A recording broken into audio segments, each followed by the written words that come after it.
Well, good morning. I'm Captain Jim Sharp.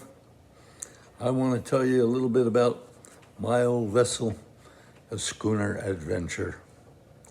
Schooner Adventure is really an amazing piece of gear. Of course, she's a Gloucester fishing schooner.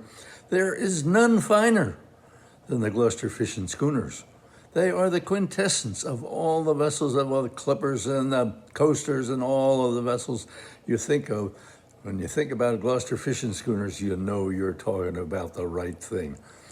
The old Adventure was built in 1926. She's the culmination of all of this knowledge, all of the knowledge of the old days put together into this particular hull. Just at this time, they're starting to invent motors to go into these vessels to help them out a little bit. But the Adventure was built with the idea of being a Gloucester fishing schooner, a typically powerful sailing vessel. All the old fishermen, they're traditional in their ways. They wanted a sailing vessel made of wood to get out there on the Grand Banks and to do their dory trawling at that time. So the Adventure was the apple of the eye of Captain Jeff Thomas. Jeff Thomas came along in 1926, went to the James Yard and said, I used to have a vessel called the Aretha Spinney, and I liked her. She was a great vessel.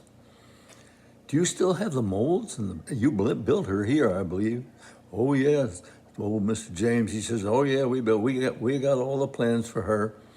Well, he said, I'd like to have another vessel built brand new, and a little bit this way, a little bit that. We're going to make her a knockabout, that is, without a bowsprit.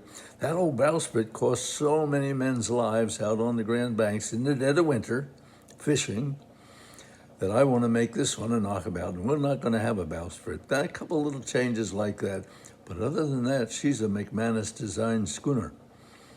And a wonderful, beautiful, shapely hull came out of it. I laid it over the plans, the lines plans of the Elsie, the little Elsie years ago, and there's so little difference between the Elsie and the Adventure you could have. But all these great Gloucester schooners, they were all the same. They're just wonderful, wonderful models of sailing vessels.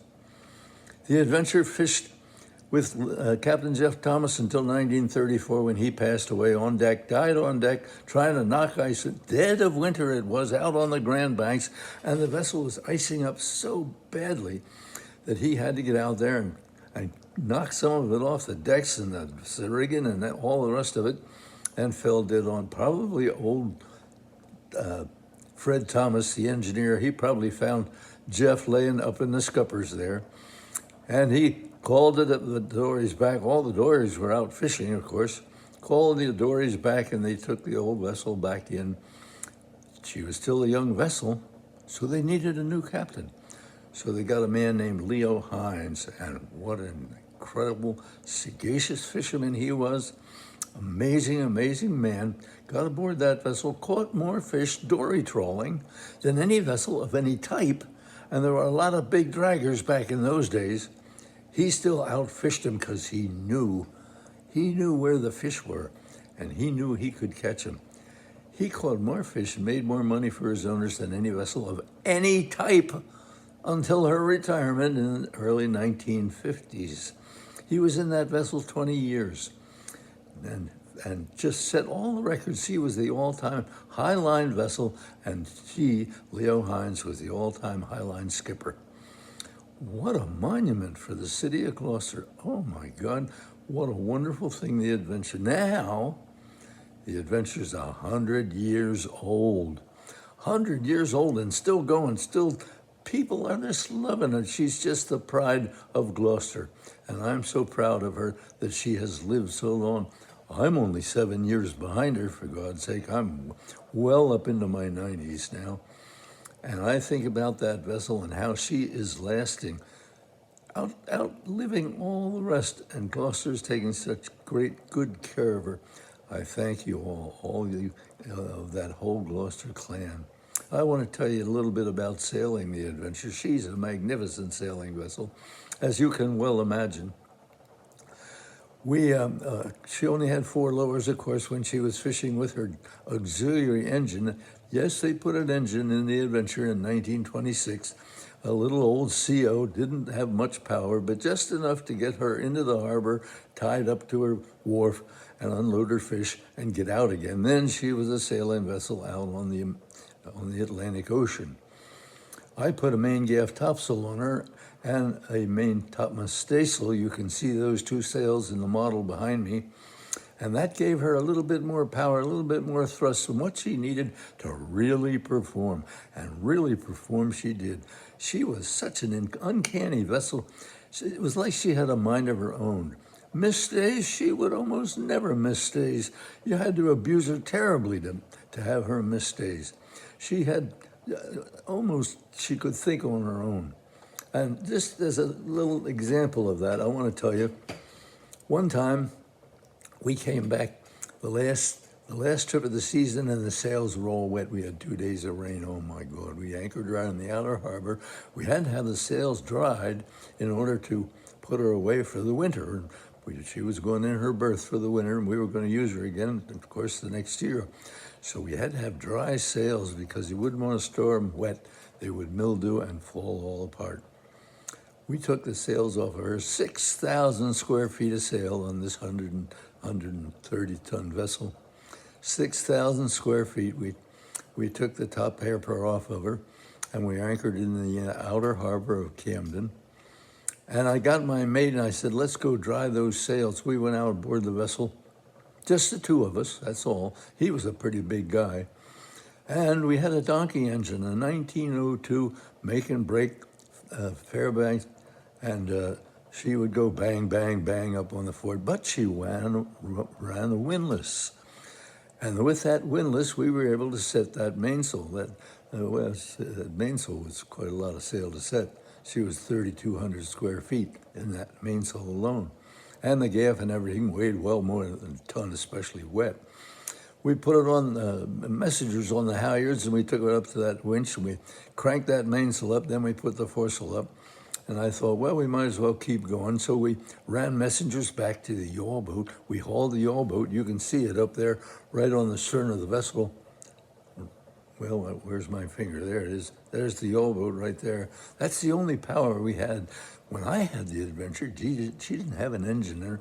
Thank goodness she didn't have an engine in her. I didn't want an engine, and I wanted a pure sail vessel.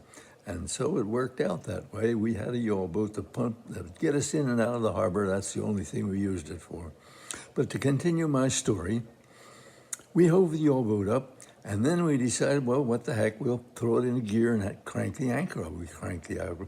I put a stopper on the main boom, pulled it over a little bit so that she'd be sure and fall off on the proper tack. We backed the jib a little bit when we get ready to set it so that that would blow her off on the proper tack. And hove that anchor up, left it in the hawse pipe, went back, trimmed the sails on her, and we, the two of us, sailed that vessel down the bay. No passengers, no crew, just the two of us. And wasn't that some delightful? The Old Adventure took off across Penobscot Bay like she always does, like she was thinking on her own all the time. Down we went on one tack, and I don't know where my mate there, I guess he went down and make coffee or something or other. And I decided we got to get on the other tack now, and we'll head on upwind down the bay. The old sou'wester blowing up the bay. And sure enough, I reached down, grabbed the becket, pulled about 5 spokes of that wheel over, put the becket on there, and the vessel started to round up, coming up into the wind.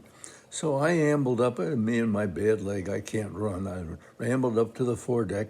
By the time I got up there, the sails were all aflutter, you know. And I, of course, went over to that lee sheet, dropped it off the pin. Then I walked over to the weather sheet. By this time, she'd crossed the wind, and I gave a couple of yanks to get the clew of the jib by that jumbo stay and get it on the other side there. I took up all this, gathered all the slack I could in the new lee sheet, and I made it fast there.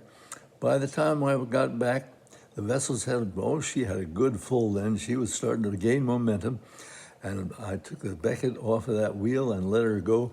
The wheel righted itself around until it was straight and true. The vessel now was making 6 to 8 knots through the water, going to windward. So easy to do. It was just a marvelous thing. As I say, it just almost seems like the Old Adventure thinks on her own. But what a glorious sail we had that. You cannot beat a Gloucester fishing schooner without an engine, with no propeller down under there to spoil her way. No, she'd do probably 8, almost 10 knots, and leave almost no wake at all. A little bit of stir around in the water and that kind of thing. You get over 10 knot though, and then she's starting to bear down. She's trying to crank to it. And you get her up to 14 knot, and of course the quarter wake comes all the way back underneath the stern of her there. And boy, what a thrill, what a sense of power, what an incredible thing this Old Adventure is to sail. And I am, as I say, I'm so pleased. I salute you, Gloucester. I take my hat off to you. Peter Sousa, Krista, the new captain down there, they're taking people out now, and the Old Adventure doing her stuff. I am so proud of her. The buttons are popping off my shirts. So, as I say, I'm Captain Jim Sharp, and I thank you for listening to this dissertation. I wish you a lot of luck with the old schooner. May she go another 100 years.